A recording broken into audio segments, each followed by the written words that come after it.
Welcome back to Prof E Plays. This is Prof E, and we are here for episode 4 of the Vault of Xanmar, where this is the last room.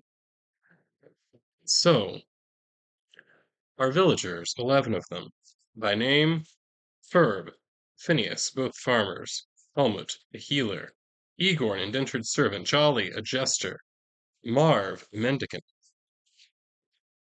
Uther, an urchin, Vilbo, a halfling vagrant, Vord, a wizard's apprentice, Weston and William, both woodcutters, enter into this room. First thing I want to check is the door to this room cracked? Which is very possible. Right, so let's go ahead and check. Is this trapped through the Oracle? Oracle says 14. It is a yes. Right, so that being the case, I think it makes sense. We're going to do a reflex save for Ferb, which is very, very bad. His reflex save is at a -3. Let's say he needs a 10 total then to avoid this trap. Awesome. When he does it. Right, so he goes to open this door, and I mean, knowing that Xanmar was a wizard, so it's some kind of magical trap, I assume like a fireball or something like that. He managed to like dodge out of the way, so he doesn't take any damage. Everybody else is behind him. Everybody, I'm going to say, is okay. Right, so we managed to make it past that trap without any problems, without any further deaths. We've already seen 2. I'm hoping that we see a few more. Just gonna be honest here. Right, so as we move into this, it's very clear that this is the last room, and this is also clearly where Xanmar left his most valuable stuff.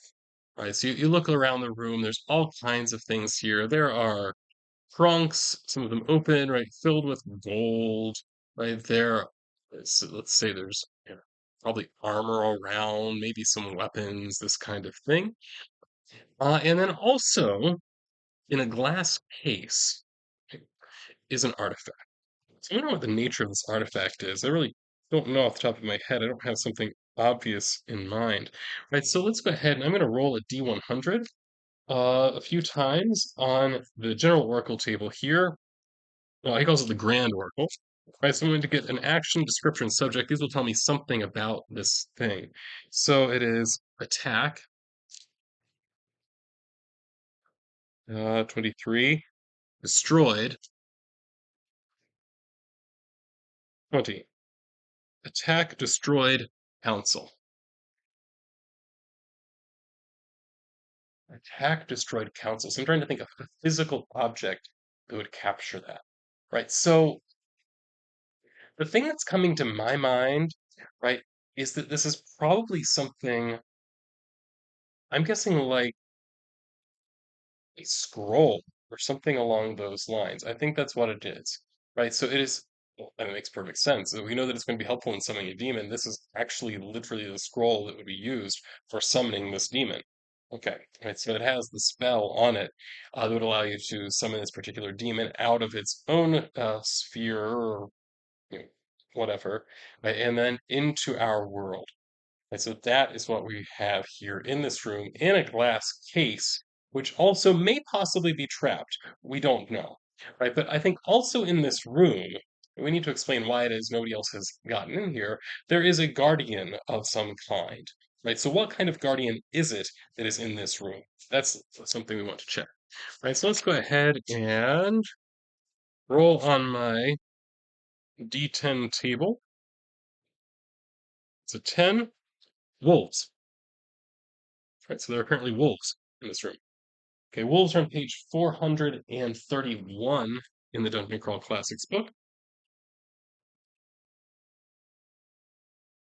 431. So what do we know about wolves? Are they common wolves or dire wolves? I don't know. I'll just say odds or evens. Odds, it's a common wolf. Odds are common wolves. Okay, so we have a bunch of common wolves. Initiative is at a +3 attack. All right, so let's go ahead and write this down. So we have wolves. Let's see. First, their attack is at a +2, 1d4 damage. Their AC is 12. and they each have 1d6 hit dice. And that's that. The will save is the one that I most need. Rolls at a +1.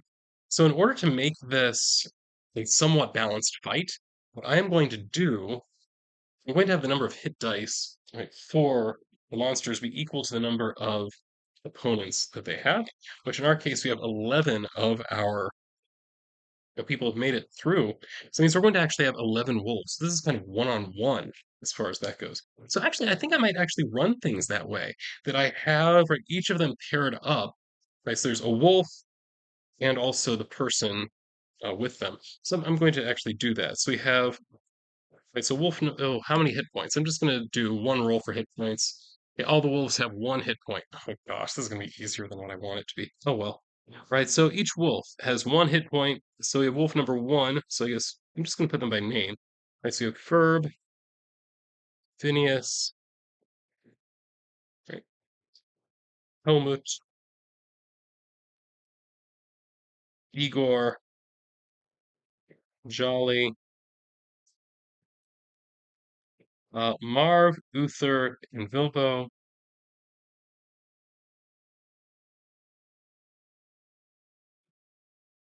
Vord, Weston, and William.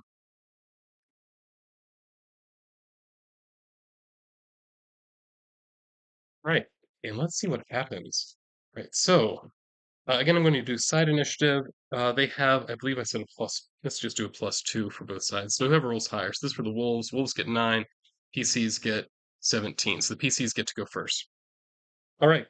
So one-on-one, these Wolves, each of them attacks an individual person. So they really can't move to help somebody else until they've dealt with their own wolf, is what's happening here. Right. So Ferb is going to go first. And Ferb is rolling. Uh, this is he's using his pitchfork as a farmer. He has pitchfork 4, so Ferb misses his roll. How about Phineas? Okay, so Phineas is rolling, also using a pitchfork. 18. 18 is definitely a hit. And that pitchfork hits with a D8 damage, and 8 is definitely enough to kill that wolf. So Phineas's wolf is dead. So then Phineas is going to go and help Ferb with his whenever his turn comes around next time. Okay. Helmut. Helmut then gets 14, and that is enough to hit this wolf with a club. And you know what? Since it only has one hit point, we know that it's going. I'm just going to speed things up a little bit. There. Helmut's is dead, which means Helmut then is going to help Igor next time his comes around. Okay, so Igor then is going to roll 10. Uh, 10 minus 1, that's a 9. That's not enough, right? So Igor's wolf is still alive. Jolly attacks his wolf. 3, this is definitely not enough. Right? Marv attacks his wolf. 13 is enough. He doesn't have a modifier, and we only need a 12. So that is enough for Marv to get knocked out. So Marv is then going to help Jolly with his next time. Okay. Uther, then. What is Uther going to do? It's 11. Would not be enough, except that he has a strength of +2. This urchin's a strong little kid. And that is enough, right? So Uther knocks out his, which means next time he's going to be helping Vilbo, which is probably good because Vilbo is not very strong. Vilbo using his club takes a -3 on this roll, so 8 minus 3 is definitely not enough to hit this wolf. Vord then rolls 10, not enough. West, no. 9 plus 1 is 10, that's not enough. And William, 13, 13 is enough, right? So Williams is dead. William is going to help Weston next time.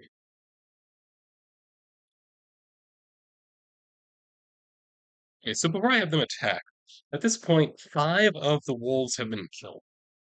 So I think it would make sense that they would want to do some kind of check in terms of morale. So their will is at a +1. So I'm going to check for each of these wolves, each of those 6 that remains, to see are they still in the fight. The first one is not. So the one that would be fighting Ferb and Phineas is no longer going to be doing that,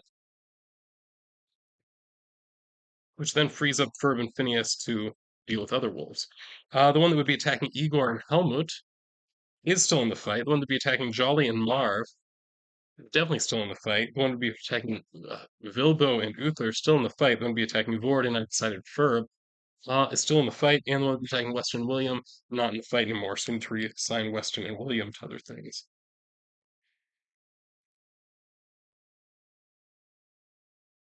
Right, so that means we now have four of the wolves remaining. And so let's go ahead and do it. Right, so the first wolf is going to be attacking Igor, Helmut, and Phineas. So which one of them is going to attack? I'm just going to roll a d3 here. It's going to be Phineas. So Phineas is going to be taking the brunt of this attack. Okay. All right, so wolf rolls at a +2. 3 plus 2 is not enough. Right, so Phineas is fine. The next one is going to be attacking Jolly Marv, or okay, it's going to be Jolly. So Jolly gets attacked by the second wolf. And is it good enough? 7 plus 2 is a 9. Not quite enough, because Jolly has a 10 AC. Okay. The next one's attacking. Oh, wait. Is it attacking? Well, it doesn't really matter. It's a miss. All right. And then finally, the one attacking Vord or Ferb. Okay, it's Vord. And a miss. Okay. That was a very bad round for the Wolves. I'm going to have a lot of characters in this. I really am. This happens. You never you can never really totally predict this. All right, next round then, right? So back to my guys. Ferb is going to be attacking the one that he and Vord are teaming up on, right? So he attacks 11 is a miss. Okay. Phineas is going to be attacking the wolf that he'd be attacking along with Igor and Helmut. It's a 16. 16 is +0 though, so that would still be a hit, which is enough to take that out. So this would be Phineas took out this one.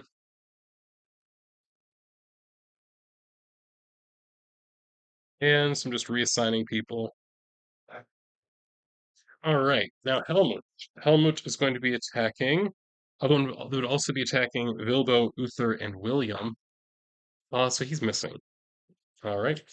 Igor then attacking one along with Jolly, Marv, and Weston. Is also a miss. Jolly then attacking that same wolf that Igor was missed.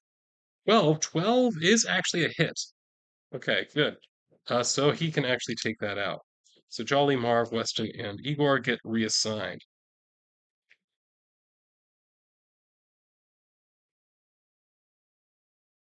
Okay, good. We're down to two wolves at this point. Marv then attacking the one I'm just going to call Vilbo's wolf gets missed. Uther attacking that same wolf also misses. Vilbo attacking that same wolf hits is enough. That's 18 minus 3. Oh, so you can't see that. 18 minus 3 would be 15, which is enough to take it out.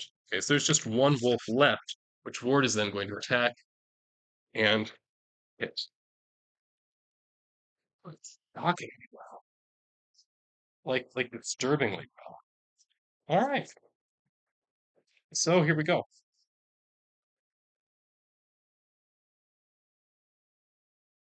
So we make our way, right, through all of these dead bodies of nearly a dozen wolves lying around us, right, toward this glass case. We have to decide what we're going to do with this glass case. So I'm going to do a plan check for this. So thinking about them, the most obvious thing is to try to open the case in some way. So I want to see, does it look like, does the case appear to be locked? 13. That's a yes. Okay. Unfortunately, I don't know that I would trust any of my people here. Nobody's a locksmith, is the thing, right? So we have a couple farmers, we have a healer, we have an indentured servant, a jester, a mendicant, an urchin. Urchin maybe, right? Might be able to pick a lock. Um, but I don't know. We don't have like halfling vagrant, perhaps. Right? Wizard's apprentice and a couple woodcutters. None of them really feel like people that would um, necessarily be able to overcome this law. Which means then it would be an unskilled skill test, where we roll a d10 instead of a d12, which naturally means it's going to be much harder to do. Like, for example, if it's just a standard check, that'd be a 10 you would need. So very, very rare. You're gonna get that. So yeah, I don't think that this is not great. Another option, we just smash the thing. We do have some people with clubs, and that seems like the most obvious thing to try to do. Just smash it. It's glass. You can smash glass. Doesn't seem like a problem. All right, so let's say we do that. All right, so who is it that has one of the clubs? Helmut, the healer, says, well, let's just smash the thing. And takes his club and smashes it right down onto this glass. The glass breaks. At the same time, something else happens. What is that something else? I'm going to assume that there's some kind of magical trap that gets triggered that could potentially kill all of them. So we've already established the existence of fire traps of some kind. So I'm wondering, like, is this a fire trap? 13 is a yes. So it is a fire trap. So it is, just flames, right, engulfing, right, this whole place. So I think everybody here is going to have to make a reflex save to get out of the way of these flames as they are moving around. And if you don't make it, you're dead. That's what I decided. So I'm going to make it a super high roll you have to do. Let's just make it a 10. Right? And you can, of course, spend luck points right, on this.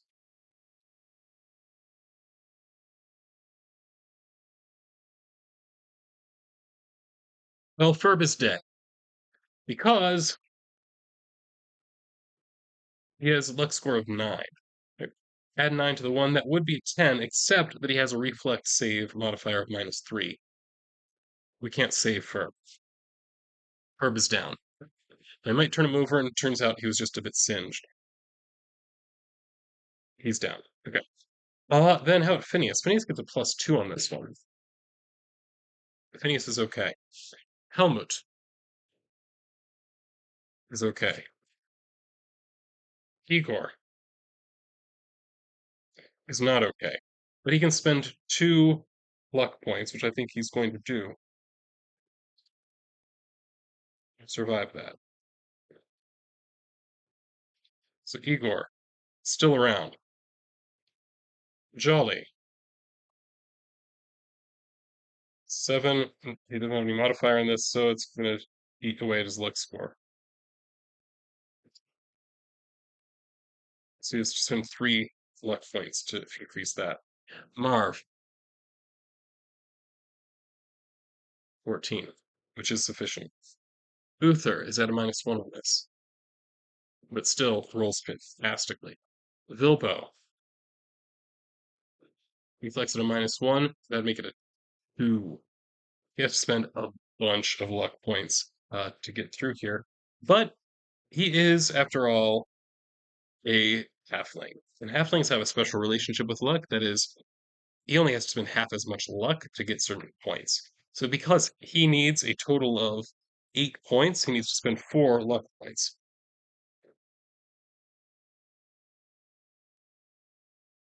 He's down to 11.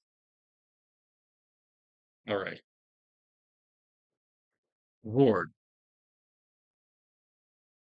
8, not quite enough. Spend 2 luck points.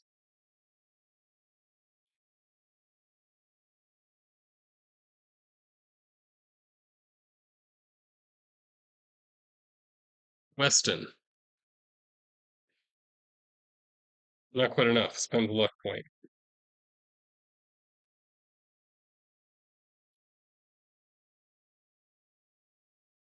And then finally, helps if I actually do it in the box. 7 for William. William had really bad luck to start with. He only has 4 luck points. He has to spend 3 of those now. Survive this. But he does. And that Is that. So, the fireball erupts. Right? Now, miraculously, or rather magically, the scroll is totally unsinged. Right? It is, of course, protected by magic in some fashion. Now, as one of them reaches out to take it, Phineas, let's say, somebody else would check on Ferb. No, Phineas would check on Ferb. I'm going to say they're farmer brothers. I like that idea. Right, so Phineas goes over to Ferb, turns over his body, discover that he is in fact dead. Goodbye, Ferb. Which means somebody is going to get Ferb's goat. Like Ferb literally has a goat. He has been following him through this whole thing. All right. Well, we'll split up Ferb's stuff later. Right. All right. So we get this. I'm going to say it makes sense actually to be the wizard's apprentice. Right. So who is that? That would be Vord. Right. Vord is going to take the scroll with him. All right. And that, I believe, is that. All right. So poor Ferb is actually dead. Phineas is now, I was going to say an orphan, but and you're not an orphan because your brother died. But he's at least very sad that his fellow farmer brother, the potato farmer, while he is himself a rice farmer, did not make it through this. Okay. All right. So they go back out. I'm going to make the assumption that they don't really run into any um, like random encounters on the way back out. Right. I want to kind of wrap up this. So I'm going to go a little bit longer than perhaps what I had hoped. Right. So I'm going to go ahead and just do a quick plan check. I'm going to do this as if it's safe. 7 indicating, okay, the plan carries on as expected, which means we're not going to run into any monsters on the way out, but we do have one thing we will have to deal with, and that is there is the room that has the rickety bridge, and we still have to make it across that. So there's still some potential for people to just fall off the side here. Right. So I want to figure out who's carrying Farmer Ferb's stuff. I mean, it's really going to load down Phineas if he tries to. That's not necessarily going to stop him. So I think, yeah, Phineas is taking all of Ferb's stuff right now, which means that Phineas has a backpack on with a bunch of stuff in it, and is also carrying a large sack with a bunch of stuff in it, a 10-foot pole, some torches. He has a couple water skins, this kind of stuff. So all to say, right, if Phineas goes down, there's a lot of stuff that's getting lost. Interestingly, I didn't think, and therefore my characters didn't think, to grab anything else from this dungeon because I'm an idiot. But oh well. All right. That just means they're going to be very weak first level characters when I up them to first level after this. Right, but they do all have to make it across this gorge. Let's remember they get 2 chances to get at least a 5. Right, so we're going to say Phineas first. Certainly gets across. That's the agility check. So it's agility, then reflex, which is really basically just the same roll. Helmut certainly easily makes it across. Igor, no problem. As long as agility score isn't too low, no, it's fine. Then Jolly, barely, but does make it across. Marv, it's a +1 on this, but fails. Okay, so Marv then has to make a reflex roll. Gets a +1 on that. Fails that as well. So he's going to have to spend a couple luck points. So he can spend 2 luck points. Fortunately, he still has more than 2 luck points. So Marv does make it through, seemingly by the intervention of the gods. Arthur crossing at a -1, but manages to do it without any problem. Vilbo crossing for agility is a -1, so he needs another 2 points. But let's go ahead and do the reflex save. Maybe he'll roll better there. He did. Okay. Vord then. Right, so Vilbo stumbles but does not fall, manages to catch himself. Vord easily makes it across, no problem whatsoever. And then Weston stumbles a bit and has to decide whether he's going to use some of his. No, let's just try to re-roll. And that's actually worse, right? So calls upon the gods to save him, and they do. using up 3 more points of luck. Then William, the last one, trying to make it across here. 7 is enough. All right, which is good because William didn't have any luck points left. All right, so we're going to call that here. They make it out of the vault of Xanmar. They find the ship that brought them over to this land, and they take it back right to their village, where within a couple days the cleric shows up, thanks them for the work they have done, right, and takes the scroll. I think that that's what's going to happen.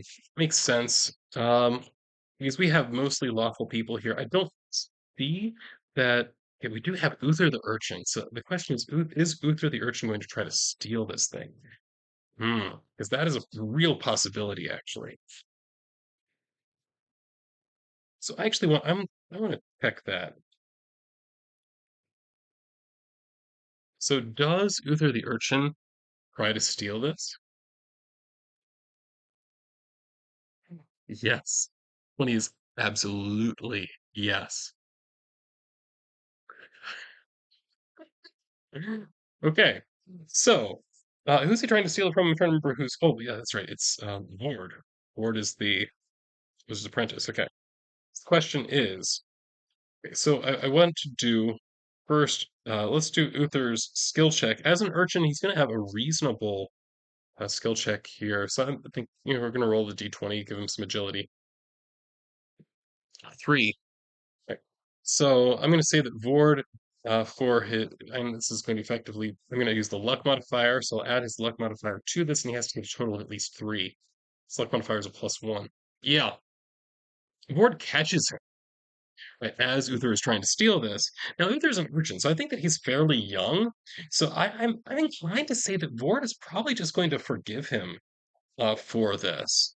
And so, okay, yeah, nice try. You wanted to be the hero, is kind of the interpretation that Vord is going to put on this, right?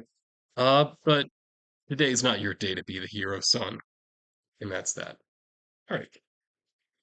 So, ended up not being nearly as deadly. I think as I expected it to be. Now, to be fair, I ran through fewer scenes, and also this was just randomly designed with me not being totally sure what the balance is supposed to be like. So it could be that I underpowered some of these monsters, that kind of thing. I know that that last fight, when I only had 1d6 and rolled a 1 for all of these wolves, that definitely ended up underpowering that final fight. I mean, I should have lost somebody in that process. Oh well, but I did, I guess, lose Ferb in the end. So I'm going to go ahead and call it there.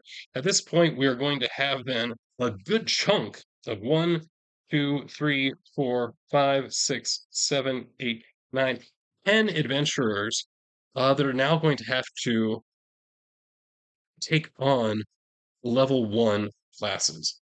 Right. So that is the way that I've decided to run this. There are a couple ways that you can do this. One is to do the XP base. And the way that XP basis works in DCC, which I really like actually, is that each encounter is worth somewhere between 1 and 4 experience points, depending on the difficulty of it. Right. So and the way you get this XP is not by killing the monster, but rather by surviving the encounter. Now, that might be you survive by running away, and that's perfectly legitimate. Right? So, and I like that because running away is a legitimate way of dealing with something. You get some experience from that. So I think it makes sense. You don't have to always kill stuff to learn things. Certainly hope not, because I'm a professor. All right. All right. So you could just go straight up XP, and then when you get to 10 XP, you get to move from a level 0 character where you have an occupation to level 1 character where you have a heroic class. Now you still have your occupation as part of your background, as that determines the types of skills you'd be expected to know. But another way to run it is just you have your first dungeon. Anybody who makes it through that first dungeon gets to go up to level 1. So that is what I'm going to do. So I'm going to have 10 characters that have now made it through, right? That I am then going to give heroic um, levels to. I'm not sure that I'm going to make videos about that or not. I might do it for some of them just so you can get a feel for what that's like. Um, and then I've enjoyed this. I think I might do something like this again. I think sticking with a DCC would be fun.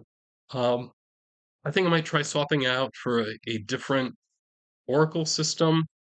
I mean, I think that the game unfolding machine worked reasonably well. I don't think that I took full advantage of it. I think that I probably could have done better with using this thing. I mean, there were tools here that I just never used, right? So I think I was trying to keep the pace up or something like that. So there's some tools that I guess I just wasn't as familiar with it, so I didn't bother, right, trying to do all of these. Anyway, so I think that's a good place to sign off. Right. So until next time, this is Prof E signing off.